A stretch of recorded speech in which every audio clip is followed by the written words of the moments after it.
ci li ma concerne man personnellement Bassirou dinaa ci ñëw ci yeneen yi nag ma bàyyi avocat def ko ak mandataire am parce que moo ko gën a maîtriser def ko te lii may wax ñoom sax dinañu wax lu gën a dëgër loolu ci ay argumentaire pour ngeen xam ne lii lépp dara nekk ci lu am taxawaay. nee na dama bokk ci entité politique boo xam ne dañ ko dissoudre maanaam amatul xanaa ku ko dégg ci yéen journalistes yi ma yàgg a topp yàgg a ñëw ci suñuy conférence de presse yàgg a ñëw ci suñuy activité boo ko déggee dina la jaaxal waaye nag ku xam ñi ni ñuy doxale ak ni ñu mel ak tiitaange bi nekk ci ñoom jamono ji ba ku fël ñu yefani seen pouvoir jeex na lu ne mën nañ ko inventé ñu ni man damaa bokk ci parti politique boo xam ni dañu ko dissoudre amatul moo di Pastef ñaareel bi nee nañu dama jël ay pièces yoo xam ne nii ay fausses pièces la yu baaxul maanaam lu ñu tappale yóbbu ko conseil constitutionnel maanaam daal da nga ñëw ni lii pièce la boo xam ne bii maa ko indi bu baax la ndekete yow pièce bi yaa ko inventé pièce bi baaxul loolu mooy ñaareel bi nga xam ne nee nañu moom lañ ma tuumaal ñetteel bi ñu ni coalition irrégulièrement constituée maanaam man coalition bi ma yóbbu ni ñu ko tëggee baaxul parti ya ca bokk baaxuñu wala daal ña ko defar baaxuñu ñeenteel bi ñu ne non appartenance au parti ou à la coalition qui l'a investi maanaam bokkuma ci parti wala coalition bi nga xam ne moom a investir ñeent yooyu daal mbokk yi excusez du peu nee nañu moom la ñu ma toppee ba ni sama candidature war nañ ko gàttal ma jàpp ni nag loolu sénégalais boo xam ne bii rek ànd nga ak tuuti gis-gis ak xam-xam ci ni politique di doxee ci réew mi ci ñaar fukki at yi ñu weesu wala fukki at yi sax gis sama trajectoire fu lay doy sëkk pour nga xam ne amul benn ci lii boo xam ne bii dëgg la waaye dañ ciy sant yàlla waa Avenir Sénégal bi ñu bëgg bi ñu convoqué suñu mandataire keroog conseil constitutionnel mu jóg di ca dem am na ci ñoo xam ne nelawuñu parce que ñu ngi naan gaañi lan la ñu gëstu ak lan la ñu war a gisal ndox ñoom xam nañu seen njiit wóolu nañ ko xam nañu ni amul benn boo xam ne gàkk-gàkk la bu ñu mën a teg sama kaw waaye nag àdduna wóorul tax ñu am ci tuuti njàqar lu ne ñu xalaat bi mu xëyee dem fa ñu jox ko këyit mu xool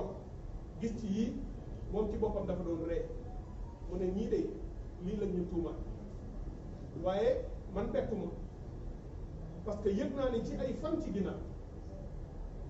lu ñu mën ci ay moyens ñu ngi doon def pour lañ bët samay mbir am lu ñuy jeex pour am lu ñuy teg sama kaw lu dëgër fu ne nag seet nañ yëg naa sax ni wër nañoo wër ba ñu ne leen Cheikh Tidiane Dièye mii dafa am nationalité française xam naa ni ñàkkul ci yéen ñu ko dégg ñu ni dama am nationalité française ñoom itam ñu jàpp ci rek mu mel ni os à ronger di ko wër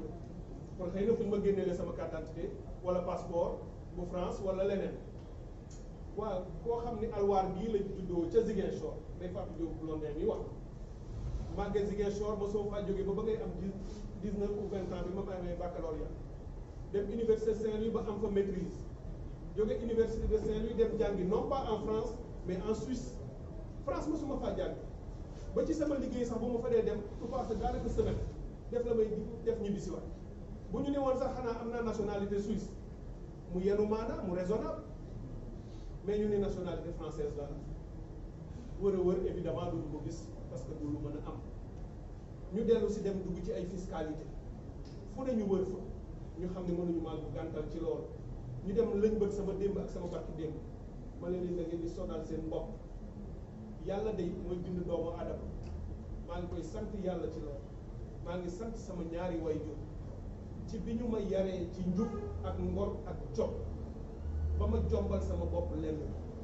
bu ñu waroon ba keroog ñu yegg yomal xiyaam lu ñuy teg ci man sama der lu ñaaw wala lu bon wala lu ma def wala lu ma wax duñ ko mës a gis ba ilaa yawmi diin duñ ko gis mukk loolu nag jaaxal leen ñu ni mais fu ñuy jaar ba gàntal ko rek seen expert politique yi daal di jóg ñu ni ko comme jege na saa waay mu di Ousmane Sonko ak parteem ba ñu ngi leen di jaxase ci lu baree bare nañu fa jaar rek taxal la leen boole leen taxal loolu ni parti disu waaye mbokk yi loolu yomb naa teggi man 2002 laa ñibbisi fii au Sénégal dama jàngee ba noppi bi ma ñëwee mënoon naa dugg ci parti politique ndax amoon naa lien bu wér ak parti démocratique sénégalais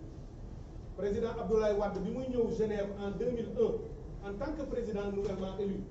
maa nekkoon président de l'association des Sénégalais de Genève et de France voisine mu dalal ñu ñun sénégalais ma def discours ci kanamam discours bu mu gis xale bu am avenir bu am jom bu xam li muy wax mu woo ma ba ma ñëw ci moom mu jël livre am dédicacel ma ko un destin pour l'Afrique may ma ko ni ma boo ñëwee Dakar na nga ñu seet si mu wax collaborateur am yëpp ni ma ne leen jël leen numéro de téléphone am Cheikh bu Cheikh Tidiane Dièye kooku bi ma ñëwee 2002 bu ma bëggoon dugg ci pouvoir wala ci parti politique kon ma dem PDS ndax amoon naa pexe yu ma jaar ba dem gisi président Abdoulaye Wade man maa ko bëggul woon parce que bëgguma woon dugg ci parti politique ma dem dugg forum civil bu maître Mame Adama Gueye à l'époque milité naa fa 10 ans au forum civil ñëpp ci Sénégal société civile lañ ma xam mosuñu maa xamal ci parti politique bi ma nekkee forum civil ci la 2008 ma dugg ci assise nationale président Cheikh Hamidou Kane woo ma ni ma Cheikh Tidiane dama bëgg nga ñëw seet si ma dem këram seet mu ni ma man maay président commission valeur éthique et questions sociétales encore une fois ngeen gis ni mbiru valeur ak mbiru éthique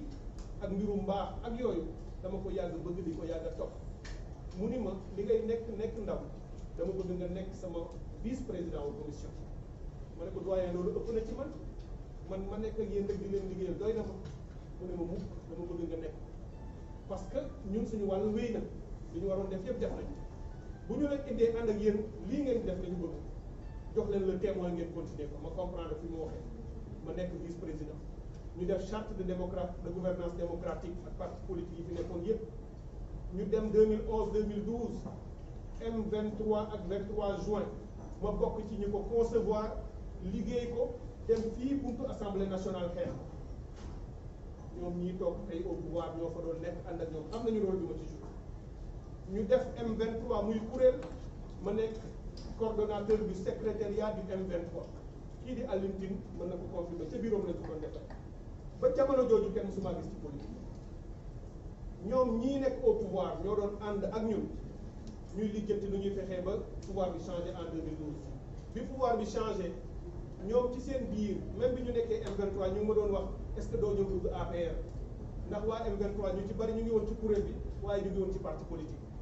man ni leen maay secrétaire coordonnateur u secrétariat bu M23 dama war a tëddee njaaxaanaay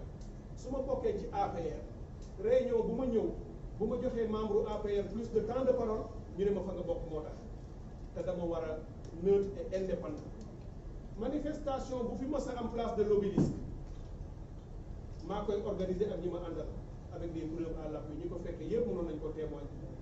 te masu ñoo def manifestation place de l'Obélisque te neewuma gaa ñi dem leen wuti drapeau fu mu mën a am ngeen ñëw takk ko mësul am manifestation bu amul drapeau lan moo tax ma ko daan def dama doon bëgg woon parti politique yi ak société civile ak ñeneen ñi ni yéen ñëpp mën ngeen bañ a déggoo ci ay xalaat waaye drapeau bi moo leen di réunir mën nañoo ànd ci xeexal pour notre république tout le monde peut en témoigner y compris président Macky Sall parce que ñoo ko daan nekk ak ay nitam ñu jóge ci 2012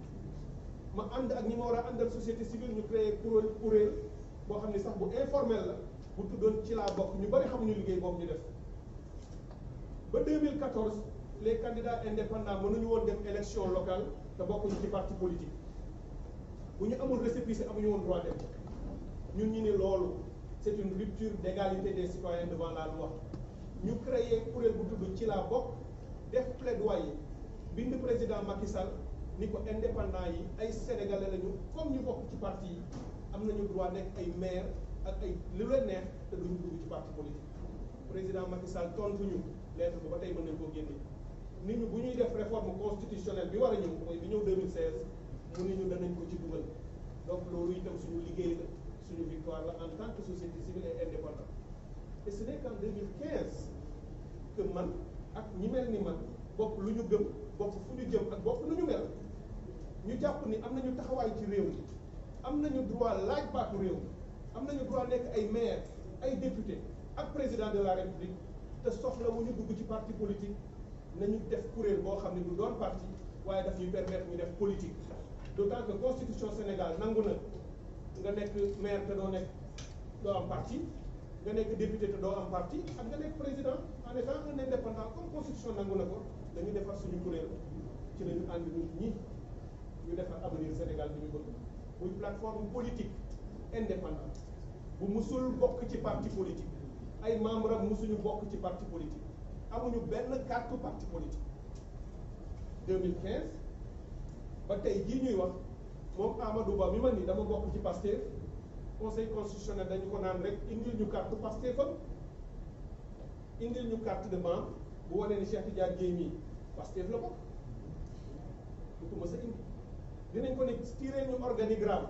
ci parti boobu ngay wax bu wane ne dafa bokk ci parti bi am ci responsabilité du ko mës a indi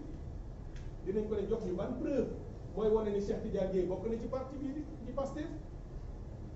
du ko mën a def li mu xam ne moom la def nag mooy mu anticiper xam ne danañ ko ko laaj mu dem wuti ay preuve yoo xam ne jébbal na leen ko ba noppi nee na leen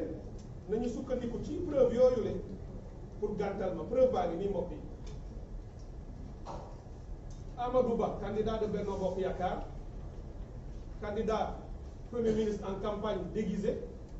nee na man membre Pastef les patriotes la photo bii la génnee ni maa taxaw fii ci wetu Ousmane Sonko donc loolu doy na pour ñu ni man Pastef laa bokk mbokk yi photo baa ngi nii lii mooy preuve nee na man Pastef laa bokk parce que dafa génnee photo jox ko conseil constitutionnel ne leen damaa photo wu ak Ousmane Sonko photo bii nag dafa am taarix histoire am lan la 2019 élection présidentielle ñun waa Avenir Sénégal bi ñu bëgg ñun ñoo toog nii dañu ne woon bépp campagne électorale bu am dinañ ci am candidat 2019 jot ñu waxtaan ci suñu biir ñu ni est-ce que danañu wut candidat pour 2019 ci la ñu ni dina xat pour ñu am candidat en 2019 danañu seet ku mën a ànd ak ñun ñu yóbbu la nekk jàppale la nga nekk suñu candidat en 2019 ci la ñu seet candidat yi fi nekkoon yëpp ñu bari ñëw suñu siège wax ak ñun ñaan ñu pour ñu jàppale leen am na fi ay leader de haut rang yu réew mépp xam ñu ñëwoon seet si ñu suñu siège kenn ci ñoom nee na ma bi mu ñëwee xam naa ni yoruloo parti politique xam naa ni lii ngeen yor mouvement la xam naa ni bu dee mbooloo ay milliers yooyu du moom laa seet si ci yéen waaye dafa am crédibilité boo xam ne bëgg naa ko te yéen am ngeen dafa am constance ak ay valeurs yoo xam ne bëgg naa ñu nekk sama wet te yéen am ngeen dama bëgg ngeen jàppale ko lii la ñu boobu leader wax ñu ne ko dégg nañ la bi mu demee ñu waxtaane ko ñu ne ay valeurs yi mu gëm ci politique bokk la ñun valeurs yi ñu gëm ci politique ci jamono jooju laa waxtaan ak Ousmane Sonko parce que xamante woon nañu déjà bu yàgg ndax bi ñuy sos Avenir Sénégal bi ñu bëgg en 2015 Ousmane Sonko dañ koo invité mu ñëw ca salle ba bokk fa fekkee si 2015 bi ñuy sos Avenir Sénégal bi ñu bëgg c'était en mars 2015 hôtel Teeru bi pour wan leen ni Avenir Sénégal bi ñu bëgg lu yàgg am na photo bii ngeen di gis mooy bis bi ñuy lancé Avenir Sénégal bi ñu bëgg en 2015 Ousmane Sonko nous a fait l'amitié et l'honneur d'être venu dans la salle fekkee ndax bi ñu doon xalaat ni ñuy bindee suñu ay document de vision ak yooyu daf ci doon sax ñëw di ànd ak ñun xanaa kon tey bu ñuy wax dañu naan moom moo bokk ci Avenir Sénégal bi ñu bëgg parce que bu ma génne woon suñu document de vision ngeen gis ci ay mbindam parce que conseil yi mu ñu jox la pour wan leen ni ñii génnee ni dañu bokk jàppale Ousmane Sonko parce que ñun bi ñu saytoo dañu ni Pastef la ñu bokkal gis-gis Pastef la ñu bokkal ay valeurs Ousmane Sonko la ñu bokkal yoon comme jekku na pare na te ñun Avenir suñu candidat parewul moom la ñuy jàppale ndax ñun amuñu obsession du pouvoir nous ne sommes pas des pouvoiristes ñëwuñu ci lii pour fëgg suñu dënn ni ñun rek ñoo mën a jiite réew mi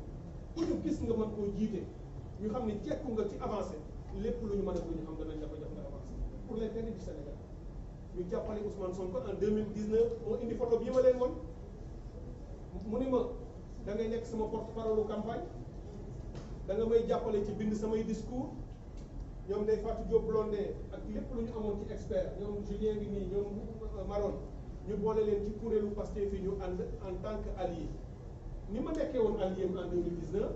noonu la président Boubacar Camara nekkee woon allié noonu la Atepa Goudiaby nekkee allié noonu la yeneen fukki parti nekkee woon ay allié ba tax sax ñooñu après ñu def coalition jot na ànd nekk ak alliance politique waaye Amadou Ba preuve bi mu génnee pour wane ni dama ànd ak Macky Sall wala kii dama nekk ak Ousmane Sonko